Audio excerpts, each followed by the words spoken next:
Hebreus, capítulo de número 12, quero compartilhar com você, ou continuar compartilhando as reflexões matinais aqui, nesse texto. Hoje pela manhã, gostaria que você abrisse a sua Bíblia comigo em Hebreus, capítulo de número 12. Eu vou ler a partir do versículo 1, seguiremos lendo e daremos continuidade à reflexão que começamos ontem. Portanto, também nós, visto que temos a rodear-nos tão grande nuvem de testemunhas, desembaraçando-nos de todo o peso e do pecado que tenazmente nos assedia, corramos com perseverança a carreira que nos está proposta, olhando firmemente para o autor e consumador da fé, Jesus, o qual, em troca da alegria que lhe estava proposta, suportou a cruz, não fazendo caso da vergonha ou da ignomínia, e está assentado à destra, à direita do trono de Deus. Considerai, pois, atentamente aquele que suportou tamanha oposição dos pecadores contra si mesmo, para que não vos fatigueis desmaiando em vossa alma. Ora, na vossa luta contra o pecado, ainda não tendes resistido até ao sangue, e estáis esquecidos da exortação que, como a filhos, discorre convosco. Filho meu, não menosprezes a correção que vem do Senhor, nem desmaies quando por ele és reprovado, porque o Senhor corrige a quem ama e açoita a todo filho a quem recebe. É para a disciplina que perseverais. Deus vos trata como filhos, pois que filho há que o pai não corrige? Mas se estáis sem correção, de que todos se têm tornado participantes, logo sois bastardos e não filhos. Além disso, tínhamos os nossos pais segundo a carne, que nos corrigiam e os respeitávamos. Não havemos de estar em muito maior submissão ao Pai espiritual, e então viveremos? Pois eles nos corrigiam por pouco tempo, segundo melhor lhes parecia. Deus, porém, nos disciplina para aproveitamento, a fim de sermos participantes da sua santidade. Toda disciplina, com efeito, no momento, não parece ser motivo de alegria, mas de tristeza. Ao depois, entretanto, produz fruto pacífico aos que têm sido por ela exercitados, fruto de justiça. Por isso, restabelecei as mãos descaídas e os joelhos trôpegos, e fazei caminhos retos para os pés, para que não se extravie o que é manco, antes seja curado. Segui a paz com todos e a santificação, sem a qual ninguém verá o Senhor, atentando diligentemente, porque ninguém seja faltoso, separando-se da graça de Deus. Nem haja alguma raiz de amargura que, brotando, vos perturbe, e por meio dela muitos sejam contaminados. Nem haja algum impuro ou profano como Esaú, qual, por um repasto, vendeu o seu direito de primogenitura. Pois sabeis também que, posteriormente, querendo herdar a bênção, foi rejeitado, pois não achou lugar de arrependimento, embora com lágrimas o tivesse buscado.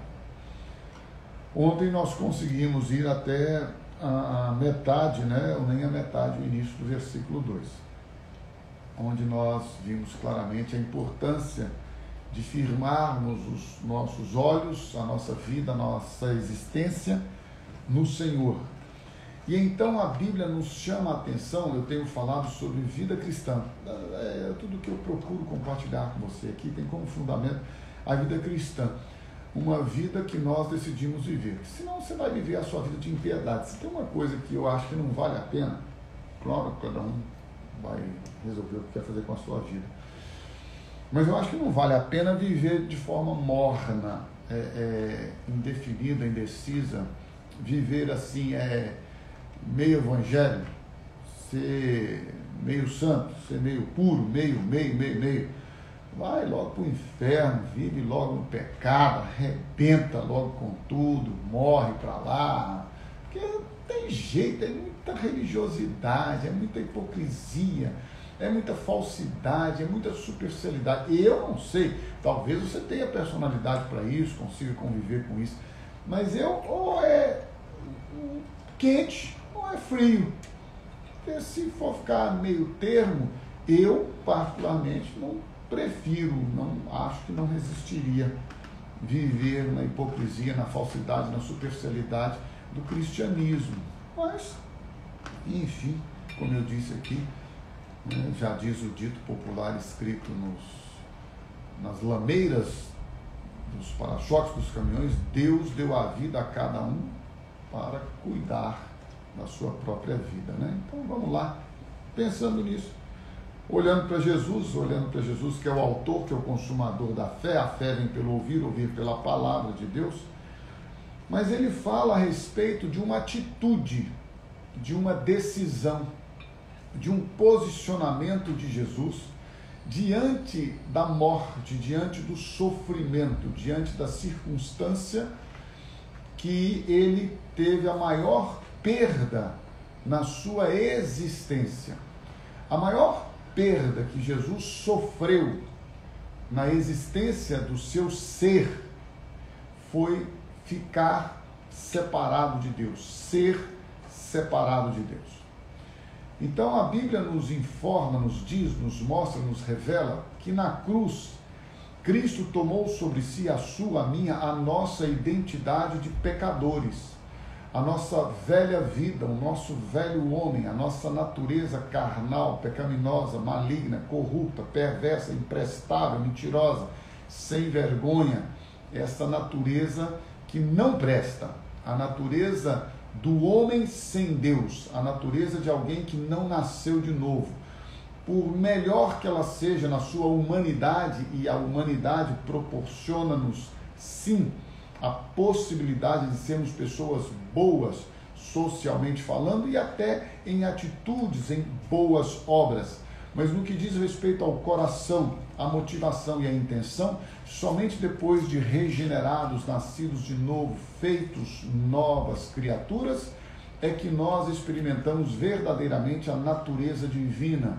Experimentamos e passamos a ter, habitando dentro de nós, a presença, a glória, o poder do Espírito Santo, não como uma visita às nossas vidas, mas como aquele que habita, que possui, que é o Senhor, aquele que se faz o mesmo Espírito com nós. Jesus, ele visualizando, ele vendo, ele sabendo, ele crendo no poder da libertação do pecado, no poder que a sua morte manifestaria, a morte de Cristo na cruz, libera dos céus, libera nos céus o maior poder de transformação e libertação para todos os homens. Até a morte de Cristo, os homens não eram perdoados de maneira perfeita e plena. Por isso que o sacrifício de animais era realizado sempre e de uma forma muito específica para os pecados, anualmente pelo sacerdote, que entrava no Santíssimo Lugar com sangue alheio, porque ele não poderia oferecer o seu próprio sangue, senão nem vivo ele não sairia de lá. Mas quando Cristo veio, ele ofereceu um sacrifício perfeito. E esse sacrifício não foi ofertado, colocado em holocausto no templo feito por mãos humanas, que é figura daquele que estava desde a eternidade estabelecido nos céus. Ele foi aos céus e ofereceu o seu sacrifício, sua vida. Por isso que o véu se rasgou. Quando a Bíblia diz assim, no sacrifício de Cristo, na sua morte, o véu do templo físico, humano, aqui nesta terra, se rasgou de alto a baixo. Eu vou dizer para você que o véu é uma cortina enorme, num pé direito muito elevado, que humanamente, sem uma escada, seria impossível alcançá-lo. Então, se você e eu tivéssemos, ou se tivermos hoje, você aí na sua casa, tiver que rasgar uma cortina agora, eu tenho certeza que você não vai lá no trilho, vai dar um piquezinho lá e vai vir lá de cima rasgando. Você vai, muito mais fácil pegar aqui de baixo, dar um piquezinho no tecido e rasgar de baixo para cima. Muito melhor, mais fácil, inteligente, né? A Bíblia diz que quando Jesus entregou a sua vida por você e por mim, aconteceu um fenômeno físico, material, no templo, no Santo dos Santos. O véu que separava o lugar santo do Santíssimo, onde o sacerdote só entrava uma vez por ano com sangue alheio para oferecer sacrifício por si mesmo e pelos homens. Este véu que separava o santo do Santíssimo lugar, do Santo dos Santos, ele foi rasgado de alto a baixo, numa ação, numa manifestação, mostrando que esse sacrifício lá nos céus trouxe uma repercussão aqui na terra. Qual foi a repercussão? O véu que nos separava na carne de Cristo, no seu corpo, moído, rasgado pelas nossas transgressões, agora na sua ressurreição, pelo seu sangue, nos dá acesso direto ao Pai, não por meio de alguém, não por meio de sacerdotes, não uma vez por ano, mas pelo sacrifício de Cristo. Você e eu podemos agora ter acesso ao Pai continuamente, todos os dias, em todo o tempo, porque agora Deus não habita mais em templos feitos por mãos humanas. Deus não tem mais Ele não nos oferece mais a permissão de entrar diante dele uma vez por ano, representados pelo sacerdote. Deus agora diz: o sacrifício do meu filho, a sua morte, sua ressurreição, o derramamento do seu sangue, foi-me satisfeito, trouxe satisfação, pagou o seu pecado, anulou sua sentença de morte, cancelou todas as dívidas que você tinha para comigo e agora me fez habitar dentro de você, porque eu estou me retirando dos templos feitos por mãos humanas e a partir do sacrifício de Jesus, da sua morte, ressurreição e exaltação, eu, Deus, estou habitando dentro dos homens. Não habito mais em templos feitos por mãos humanas. Eu habito dentro dos homens. Então, quando a palavra de Deus diz que Jesus, versículo 2 de Hebreus 12, em troca da alegria que lhe estava proposta, Deus falou: Jesus, quando você enfrentar a cruz, quando você enfrentar a morte, quando você doar a sua vida, quando você se derramar diante de mim, quando você comprar os homens para mim, quando os homens forem adquiridos, comprados, quando você os libertar do império das trevas, transportá-los para um reino de justiça, de alegria, um reino onde o Espírito Santo vai guiá-los. Quando você fizer isso, eles serão muitos homens, muitos filhos, não mais bastardos, mas filhos semelhantes a você, Jesus. Eu não terei somente uma família com o primogênito, com o filho único. Eu terei uma família com muitos filhos semelhantes a você.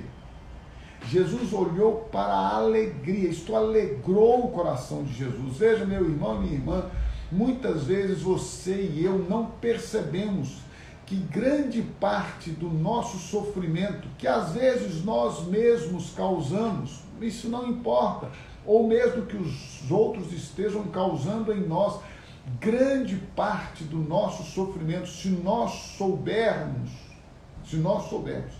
vivenciar a dor dentro da perspectiva de Deus, o sofrimento nos fará crescer e vai nos levar a experimentar uma alegria abundante diante do crescimento, do aperfeiçoamento, da santificação que Deus realiza em nossas vidas. Jesus pela alegria que lhe estava proposta. Jesus, depois do seu sacrifício, haverá um rebuliço, uma revolução.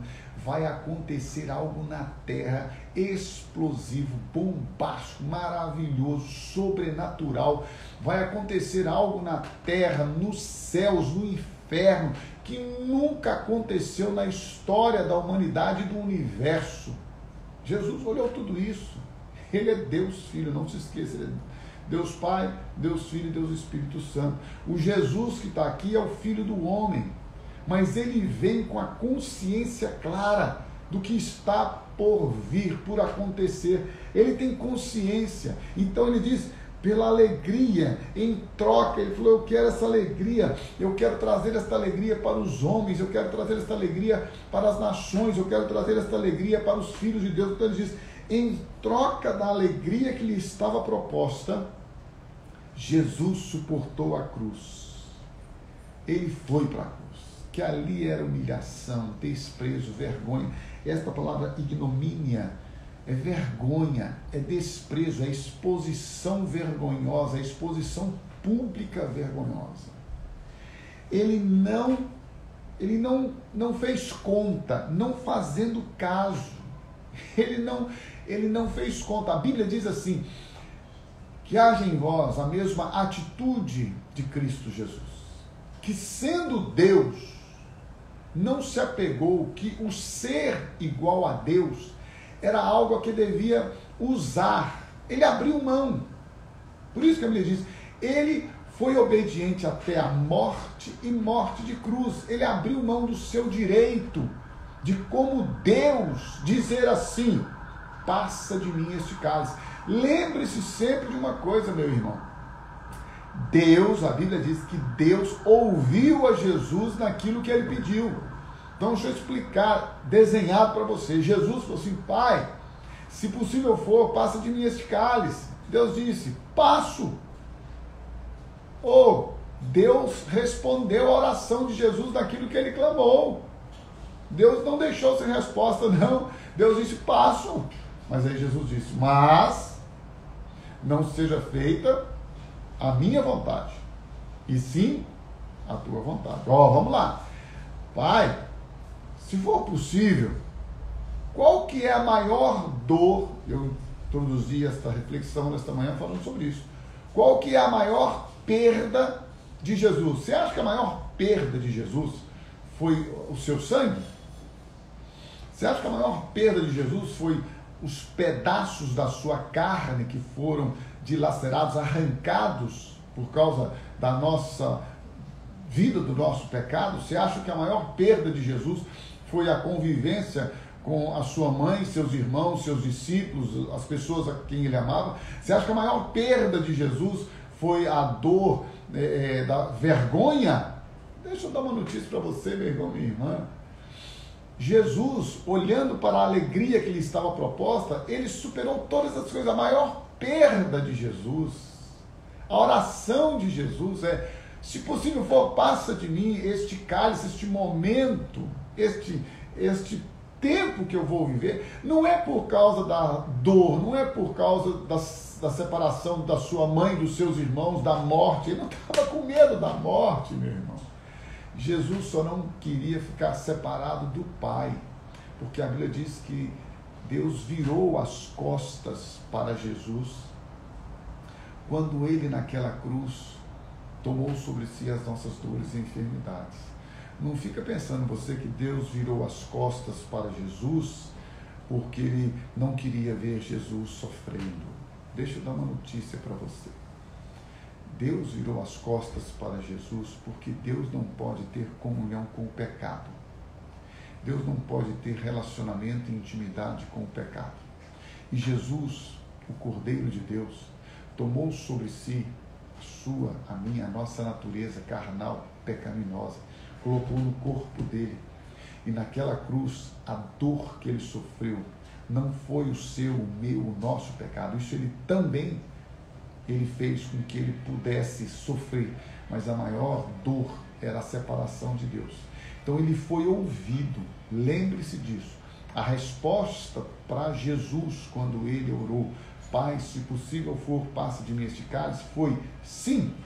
Mas ele disse, não seja feita a minha vontade, e sim a tua vontade. E se a tua vontade é resgatar os homens, se a tua vontade é comprar esta humanidade para ti, se a tua vontade é fazer com que os homens sejam totalmente libertados, transformados e vivam para a tua glória, e se para que isto aconteça eu tenho que doar a minha vida, consagrar a minha vida, render a minha vida, eu o faço. Não seja feita a minha vontade, mas sim a tua vontade. E porque ele suportou a cruz, prevendo, visualizando, crendo na alegria que estava proposta, ele ignorou, ele simplesmente disse, não importa a vergonha, não importa a rejeição dos homens. Porque ele fez isso, ele está assentado à direita, à destra de Deus, do trono do nosso Pai amoroso. E então, a Bíblia diz assim, versículo 3 de Hebreus 12, para você e para mim nesta manhã. Considere, pense, atentamente aquele que suportou tamanha oposição dos pecadores contra si mesmo. Está achando o quê? Que está ruim? Estão me perseguindo, estão me maltratando, estão me rejeitando. Considere Jesus, que enfrentou coisas muito piores, para que não vos fatigueis, para que você não fique desanimado, estou aguentando mais não, desmaiando em vossa alma, minha alma, minha alma, minhas emoções, meus sentimentos. Irmão, tá bom, todos nós temos, e temos que cuidar da nossa alma. Espírito, quem cuida é o Espírito Santo. Faz-se um só Espírito conosco, em nós, dentro de nós. Aquele que se une ao Senhor é o mesmo Espírito com Ele, diz a Bíblia. Alma são nossas emoções, sentimentos, nós temos que cuidar da alma.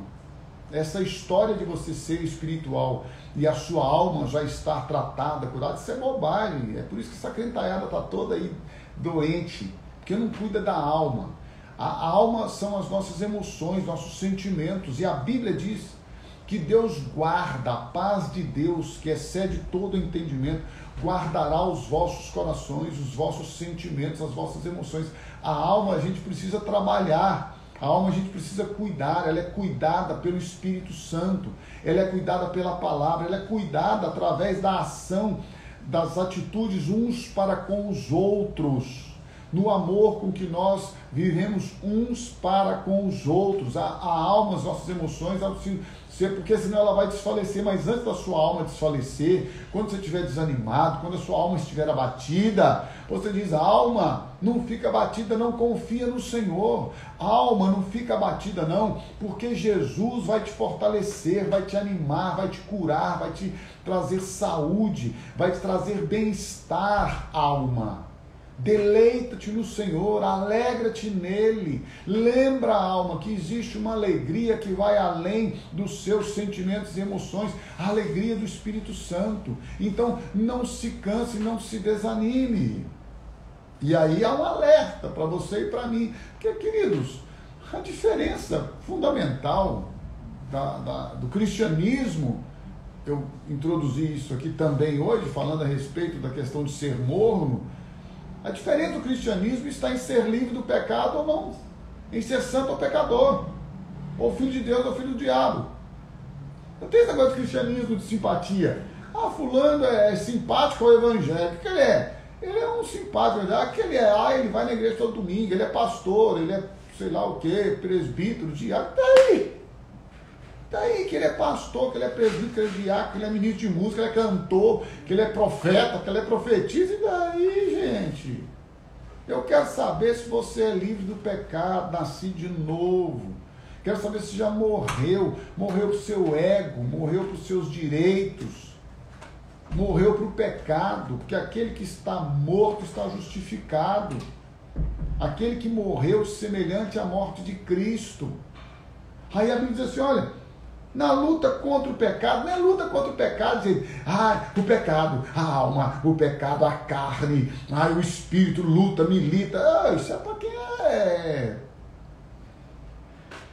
que não viveu ainda a morte, quem já morreu, os que são de Cristo, crucificaram, está no passado, a carne com suas paixões e concupiscências.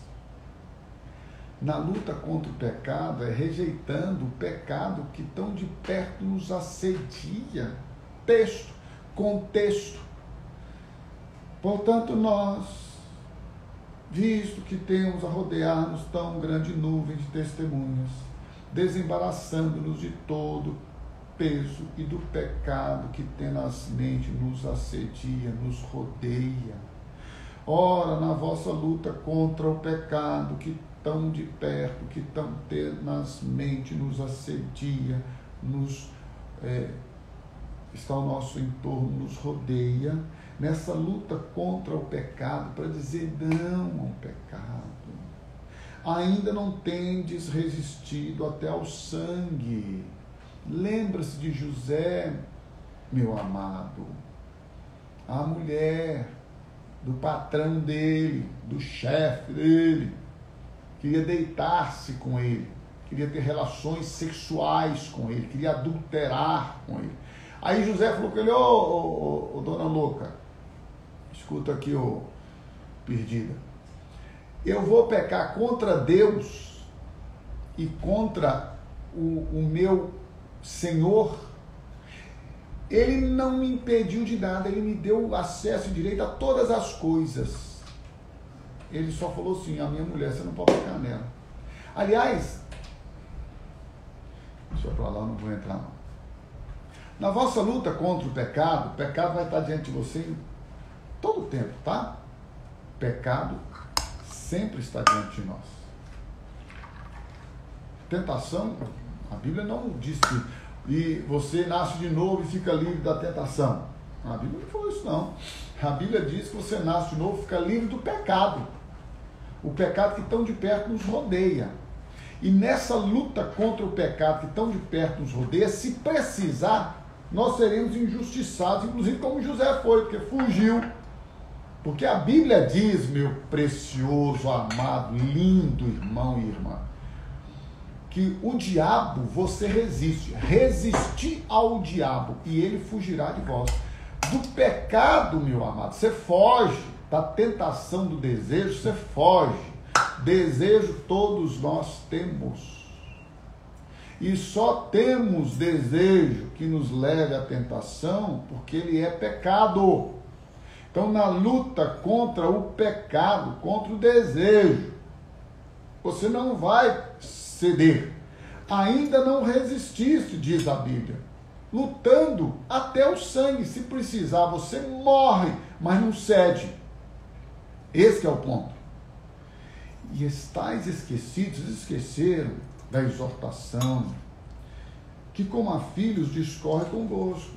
Aí Deus disse, olha, filho meu, não menosprezes a correção que vem do Senhor, nem desmaies quando por ele és reprovado na sua atitude. Você está sendo tentado, porque eu acho um negócio sensacional. As pessoas que às vezes falam comigo, me procuram, eu queria o seu conselho, queria uma orientação qualquer, eu já me envolvi num relacionamento, gostaria de saber o que você pensa disso. Olha, eu já fiz um negócio agora, eu contratei um negócio, fui lá e já fiz uma sociedade com essa pessoa, e eu queria saber o que você pensa. Olha, eu comprei isto e fiz uma dívida daqui para frente, ressalvei as minhas roupas íntimas, mas o resto está tudo penhorado. Queria saber o que você pensa. Eu penso que Deus te abençoe, que Deus tenha misericórdia de você e de mim também, e vamos juntos, porque você já fez. Aí Deus vem e fala assim, você não poderia ter feito. Como é que você se envolve com um julgo desigual? A Bíblia diz que você não pode se envolver com um julgo desigual. Mas você já começou o relacionamento. A Bíblia diz que você não deve entrar numa sociedade desigual. A Bíblia diz que você não deve dever nada a ninguém, exceto o amor com que nós amemos uns aos outros. Aí você já fez, você já assinou o contrato, você já entrou no relacionamento, você já tomou atitude, e aí você pensa o quê? Gente, olha, não menospreze a correção que vem do Senhor. E não fique esmurecido, desmaiado, ressentido, quando você for reprovado pela sua atitude que você deveria ter resistido. Texto e contexto. Na luta contra o pecado. Meu irmão, é pecado. Coisas que nós fazemos. Pecado não é só aquilo que as instituições humanas, os pecados capitais, eleitos por algumas instituições, ou isso, ou regras, não, meu irmão. Pecado é tudo aquilo que você e eu fazemos que não é para a glória de Deus. Pecado é saber fazer o bem e não fazer. Cometemos pecado. Pecado é você não amar ao próximo e ainda assim, ou mais e além de não amá-lo, querer julgá-lo. Pecado é você se achar melhor do que o outro. Isso é pecado. E aí Deus nos reprova. Sim, senhores, Deus nos reprova. Mas nós não fomos aprovados? Fomos aprovados. Quando somos provados, somos aprovados. Mas às vezes nós somos provados e somos reprovados, porque não agimos segundo o princípio da palavra de Deus. E não adianta ficar esmurecido, choramingando pelos cantos. Não, ai, Deus não está sendo justo comigo, Deus não entende a minha situação, Deus não vê a minha necessidade, eu fiz aquele contrato, aquela coisa porque eu precisava, é minha família, meu irmão, minha irmã, eu já falei aqui com você, eu já falei publicamente lá na igreja, os piores negócios que eu fiz até hoje foram os negócios das melhores oportunidades. Já ouviu a história do cavalo branco que passa selado? Muita gente perde a oportunidade. E muitos que montam esquecem que para montar no cavalo branco selado tem que saber cavalgar, companheiro. Não adianta só o cavalo branco, lindo, maravilhoso, com a crina sedosa, o rabo maravilhoso, o esvoaçante, passar numa sela maravilhosa. Para montar tem que saber montar. Então não adianta só ter a oportunidade. Na vida você e eu precisamos entender que muitas coisas que nós fazemos para satisfazer os nossos desejos pessoais. E a Bíblia está dizendo, olha, nessa luta, às vezes, você vai chegar a um ponto em que a sua vontade tem que ser eliminada. Você pode, mas não deve fazer. E quando Deus te corrigir, não fica esmurecido, não desmaie, não desanime. Versículo 6, porque o Senhor corrige a quem ama, e Ele açoita todo filho a quem recebe. É isso que a Bíblia está dizendo. Ele te ama, Ele te corrige. Se Ele não te amasse, Ele não te corrigia, deixava você viver a sua vida que você quer. Mas como Ele te ama, e aí a Bíblia nos dá o exemplo, né, do relacionamento com os pais e os filhos, dizendo que os pais corrigem os filhos, que os pais, eles ensinam os filhos, que os pais tratam os filhos de acordo com aquilo que eles entendem que é o melhor para a educação deles, para a história, para a vida deles. Os pais fazem isso, eu sou pai, você talvez já tenha essa experiência, no objetivo, no propósito de poupar. Muitas vezes nós disciplinamos os nossos filhos em face das suas ações, das suas atitudes, para poupá-los da dor. Exemplo claro, você tem uma criança que caminha sempre para colocar a mão na tampa, na porta do forno quente. Você vai lá e diz, não, está quente, leva a mãozinha perto, tenta fazer assim, para ela ver, para poupá-la de ter uma queimadura terrível. Muitas vezes você disciplina aquela criança. Ela está ali pegando um objetozinho, enfiando na tomada, e você sabe que vai dar um choque. Você chama atenção uma vez, duas vezes, ensina, mostra, ela não para. Aí o que você faz? Você vai lá e disciplina. Você está disciplinando ela para quê? Para ela sofrer? Para ela ter dor? Não. Você está disciplinando para poupá-la do sofrimento. Deus, sendo nosso Pai e nos tendo como filhos dele, muitas vezes, naquilo que nós erramos, somos reprovados e disciplinados, corrigidos mesmo. E muitas vezes sofremos porque não obedecemos. E quando isto acontece, não é por castigo. Deus não nos disciplina para punir-nos, para vingar de nós pela nossa desobediência. Não é? Porque nós, pais, às vezes, a gente já está cansado de falar, cansado de disciplinar. Aí chega a hora, você fala, quer? Então vai, põe a mão lá na tampa do forno, lá na porta do forno, você vê, aí põe que chora aquele escândalo, aí você vai passar remédio, vai fazer o que tiver que fazer. Eu falei, né? Assim que você faz, eu falei. Então deixa eu dar uma notícia para você. Deus não faz isso conosco. Deus não faz assim, eu falei. Você está pagando, bem feito, agora você está colhendo o que você plantou, eu agora estou te castigando, te punindo, para você aprender. Não, meu irmão. Deixa eu te falar, como nós, pais, sendo maus, sabemos dar boas coisas aos nossos filhos e sofremos quando eles sofrem. Imagina Deus quando você e eu pecamos, transgredimos a palavra dele e, pior ainda, ou consequentemente somos afetados por isso. Deus não tem prazer na nossa dor. Deus não tem prazer no nosso sofrimento. Se Ele nos disciplina, se Ele nos corrige, a Bíblia nos ensina que tem um propósito. Pois eles, versículo 10 de Hebreus 12, nos corrigiam por pouco tempo, né? Você cresceu, não tem mais jeito de ficar corrigindo, né, adulto? Segundo melhor lhes parecia. Deus, porém, está na Bíblia, irmão, nos disciplina para aproveitamento, para que você possa crescer, para você desenvolver. Deus nos disciplina para aproveitamento, a fim, olha a Bíblia, de sermos participantes da sua santidade. Santidade. Disciplina, correção de Deus para a sua e para a minha vida, não é vingança, não é punição pelo que nós fizemos, não.